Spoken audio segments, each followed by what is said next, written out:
Hi, this is Tony Sagami.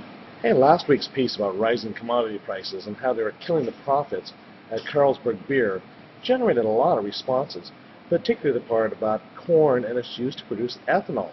Let me start off with this chart. Take a look at it. Now, it shows you that by far more than 50% of the total corn production in the United States is used for livestock feed, primarily cattle and poultry. Most of the corn that we export, which is that yellow line, is also used for livestock feed. And that means that roughly 75% of all the corn that we produce in the United States goes to fatten up cows and chickens. Now, the FSI less ethanol, that's the orange part. That's food. Now, that's even kind of misleading because most of that food part is used to produce high fructose corn syrup, a sweetener. And so we're really talking only a small percentage of corn production is actually eaten by humans as solid food like corn on the cob.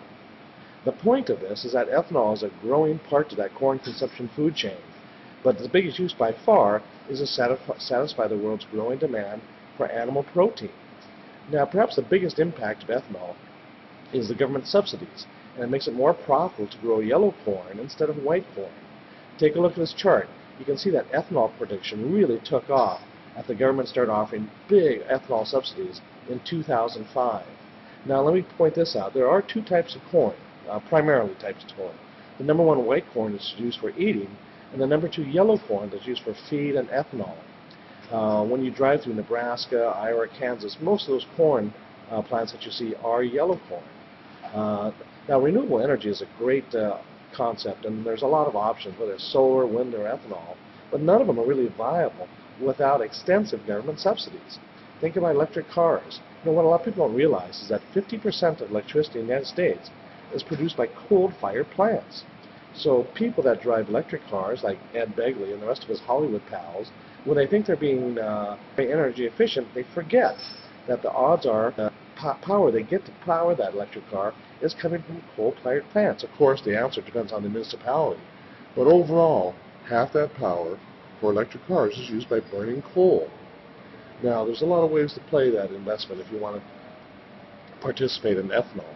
And some of the more popular ones that a lot of people talk to are Archer Daniels, Midland, and that ticker is ADM, Archer Daniels, ticker ADM, Green Plains Renewable Energy, GPRE, Green Plains Renewable Energy, or Pacific Ethanol, PEIX. But as usual, China is also one of the global leaders in this industry. The one, the stock I'm talking about is Jushan Energy, G-U-S-H-A-N, Jushan Environmental Energy, and that ticker symbol is GU. Now, Jushan is one of the largest producers of biofuel in China, and it has a very unique technology that uses waste vegetable oil. Now, think of leftover deep fat fryer oil to produce ethanol. And so it's not taking food or things that could be taken from food to produce that ethanol. And there's another thing to think about too. When you think about it, who has a longer growing season? The Nebraska and Iowa corn farmers, or people in Southeast Asia who primarily use palm oil to produce ethanol? So there's a lot of different aspects of this.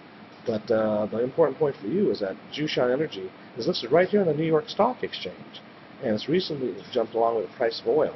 So I'm suggesting that you wait for it to go on sale before you jump in. Of course, you need to do your own homework and make sure that's appropriate for your investments and your personal situation. But as always, look across the ocean for some of the best opportunities.